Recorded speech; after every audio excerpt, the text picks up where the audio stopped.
کوئی نہیں ہے، یہ کافر ہے۔ ایک مسلمان ہے، اس نے ایک ایسی بات کی جو دین کے خلاف تھی، قرآن و سنت یا شریعت کو اس نے، یہ کفر ہے۔ کافر میں اور کفر میں فرق ہے۔ شرک بھی دو قسم کا ہے، ایک شرک جلی ہے اور ایک شرک خفی ہے۔ ہم کفار کو یا مشرکین کو مشرک کیوں کہتے ہیں؟ تو اس کا جواب یہ کہ ایاک نعبد و ایاک نستعین،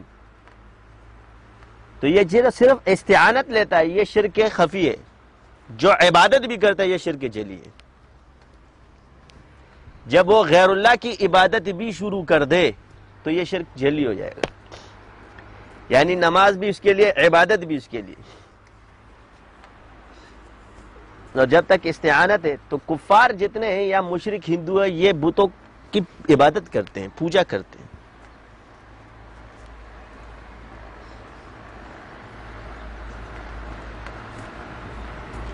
تو اس کو کہتے ہیں شرک جلی۔ اللہ نے ہر چیز کو دو دو بیان کیا، بزرگان دین نے بھی کیا۔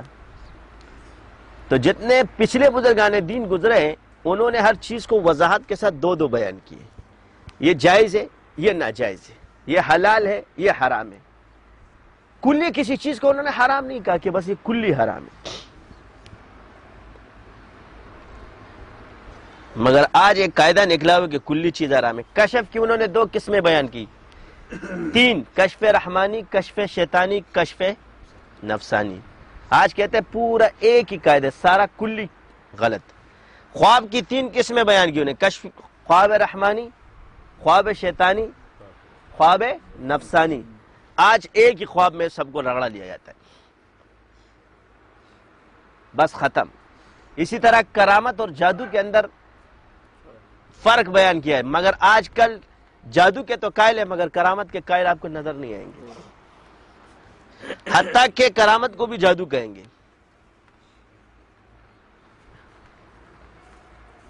تو بعض دور یہ ہے کہ جب پچھلے بزرگان دین سے اگر کرامات کا ظہور ہوا اور اس وقت انہوں نے اتنے مجاہدات اور دین کے کام کیے تو ماحول بھی اسلامی تھا۔ اگر جابر اور ظالم بھی آتا تھا اسلام پر نافذ اسلام ہی رہتا تھا۔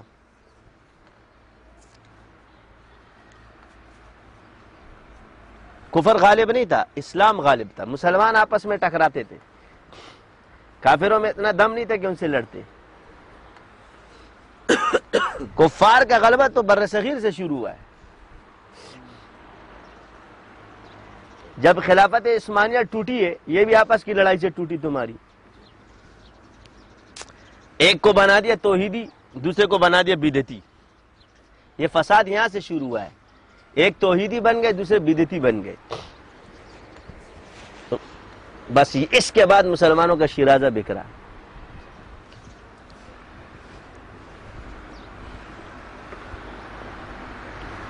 توحیدی کون بن گئے اور بدعتی ترکی۔ ان پر تصوف کا غلبہ تھا، انہوں نے ان پر حدیث، بس یہ شروع، بس وہ جو شروع 100 سال بعد تصوف غائب ہو گئی۔ ابھی بھی وہاں ہے، وہاں کے صوفیوں کو تم دیکھو گے تو تم ان کو بدعتی کہو گے، کیونکہ آپ لوگ اس کو بدعتی کہہ سکتے ہو، باقی کچھ نہیں کہہ سکتے۔ بات یہ ہوتی ہے کہ جب کسی چیز کو آپ کتاب میں پڑھو یا فلانے بزرگ نے کہ اس کو بتاؤ کہ پہلے جو اس کا قائل نہیں ہے تو ان دونوں کو بٹھاؤ بھی، ذرا مناظرہ بھی کراؤ۔ یہ تو کوئی بھی لکھ دے امام شافعی کی بات غلط ہے تو امام شافعی کے سامنے بیٹھ کے بتاؤ، نہیں شوافوں کے سامنے بیٹھ کے ذرا بات کرو، پتہ چل جائے گا کہ کس کی بات غلط ہے اور کس کی صحیح ہے۔ جب دونوں طرف سے دلیلوں کی بھرمار شروع ہو جائے گی، بعض کتابوں کے اندر یہاں تک بھی لکھا جاتا ہے تو یہ چیزیں مناسب، تو یہ بھی غلطیاں ہیں۔ مجتہدین کے قول کے بارے میں یہ کہنا چاہیے کہ شوافوں کے ہاں یہ قول مختار ہے، حنابلہ کے اندر یہ قول مختار ہے، مالکیہ کے اندر یہ قول مختار ہے، احناف کے اندر یہ انصاف ہے۔ امام مالک کا یہ قول صحیح اور امام ابو حنیفہ کا یہ قول صحیح نہیں ہے، یہ بات غلط ہے۔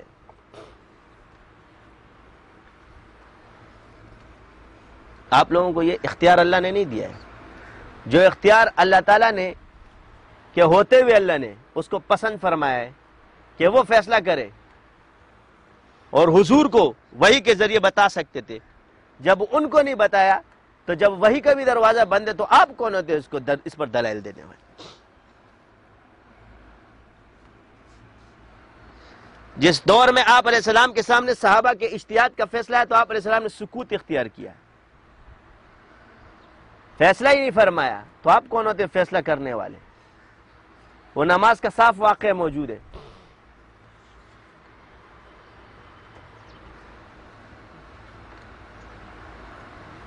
بعض مجتہدین صحابہ نے دوسرے صحابے کا قول لیا، وہ رجوع ثابت ہے. جس میں رجوع ثابت نہیں ہے وہ اس قول پر ہے، جس میں رجوع ثابت ہے تو اس نے رجوع کر لیا ہے. جس میں نہیں ہے، حضرت عمر رضی اللہ تعالی عنہ نے فیصلہ فرمایا اور عورت کے مہر کو مقرر کر دیا، تو ایک خاتون نے ان پر اعتراض کیا، فرمایا کہ جس مہر کو اللہ تعالیٰ نے پابند نہیں کیا یا اللہ تعالیٰ نے اس کی حد مقرر نہیں کی ہے تو آپ کیوں کرتے ہو؟ تو حضرت عمر نے فرمایا عمر، عورت جیت گئی، عمر ہار گیا. عورت جیت گئی، عمر ہار گیا، اور فیصلہ اسی پر کیا کہ مہر مقرر نہیں ہے.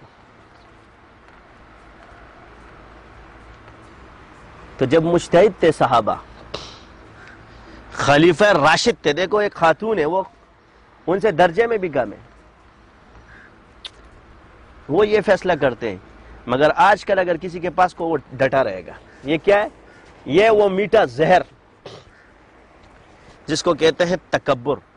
تکبر وہ میٹھا زہر ہے جو حق ماننے پر انسان کو مجبور نہیں کرنا، وہ کبھی بھی حق نہیں مانے گا. کیوں؟ تکبر کے ابتدائی حق کے انکار سے